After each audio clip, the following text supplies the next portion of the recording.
የአምራችም ሆነ የአገልግሎት ሰጪ ተቋማት ትርፋማነት ይለካ ዘንድ ጥራት መሰረታዊ መመዘኛ ሆኖ ይቀርባል። ተቋማትም ኢኮኖሚያዊ ተጠቃሚነታቸውን በማሳደግ ረገድ ዓለም አቀፍ የጥራት ደረጃን በመከተል የገበያ አድማሳቸውን ማስፋት እንደሚገባቸው ይነሳል። ተቋማት የሚሸጡት ምርት ምን ያክል ጥራት አለ የሚለው የመሸጥና ያለመሸጡ የሚያረጋግጥልህ አንደኛ ዋነኛ የመገበያያ ልትገበያየው ከረንሲ ነው ማለት ነው።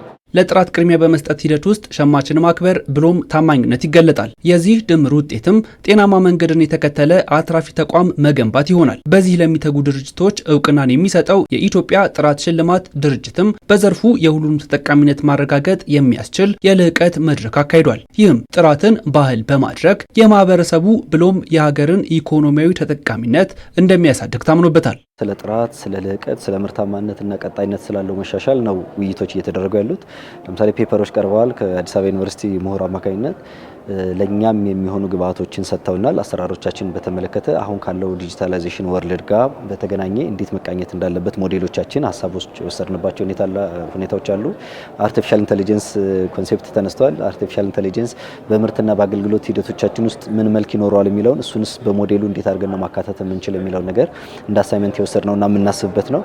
ለተቋማቱ ደግሞ ዓለም የደረሰበትን ደረጃ በየጊዜው ስካን ማድረግ እንደሚያስፈልግ፣ በልህቀት ሞዴሉ መመዘን እንደሚያስፈልግ አንድ ጊዜ ብቻ አሳክተናል ብለን የምንቆመው ብቻ ሳይሆን ጥራት ማለት ቀጣይነት ያለው መሻሻል ስለሆነ በየአመቱ ካለው ነባራዊ ሁኔታ ጋር ራሳቸውን እያሻሻሉ መሄድ እንደሚገባቸው ምክር ሀሳብ የተሰጠበት ሁኔታ ነው የነበረው። ዓለም አቀፍ የጥራት መለኪያ መስፈርቶችን አልፎ በመሸለም ሂደት ውስጥ አንድም የእድገት ከፍታ ይለካል፣ አንድም ደግሞ ዓለም አቀፍ የገበያ ሰንሰለት ውስጥ ለመግባት ምቹ መደላድል ይፈጥራል። ቀጣይነት ያለው የጥራት ማሻሻያ በማድረግም ዘላቂ ተጠቃሚነትን ለማረጋገጥ መስራት ይገባል ነው የተባለው። ተጠቃሚን ማዕከል ያደረገ የምርት ሂደትን በመከተል ዓለም አቀፍ ተወዳዳሪነትን ማረጋገጥ ብሎም የገበያ ድርሻን ማሳደግ ይቻላል። ለዚህም የአመለካከት ለውጥ ከማድረግ ጀምሮ በየጊዜው የጥራት ግምገማ ማድረግ እንደሚገባም ተመላክቷል። ሪሶርሶቻችን ኢፊሽንትሊ ኢፌክቲቭሊ በመጠቀም ደረጃ ብዙ ክፍተቶች አሉ። እነዚህ ከዓለም እንዳንወዳደር ወደ ኋላ እያደረጉ ነው።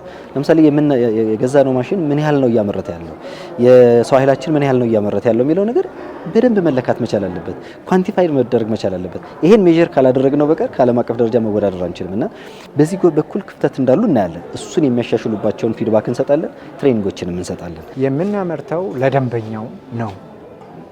የምናመርተው ለኛ አይደለም፣ ለኛ ፍላጎት፣ ለኛ ስታንዳርድ ወይም ለኛ ጉዳይ አይደለም። የምናመርተው ለተጠቃሚ እና የተጠቃሚው በተጠቃሚው ቦታ ሆኖ ተጠቃሚው ምን እንደሚፈልግ በትክክል ተረድቶ ስራን በተጠቃሚው ፍላጎት ልክ ማድረግ ይፈልጋል ነው።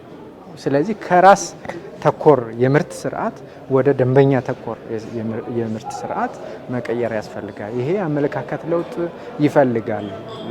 ይህን ስናደርግ ምርታችን ይበልጥ ተፈላጊነት ይኖረዋል። ይህን ስናደርግ ገበያ ድርሻችን ያድጋል።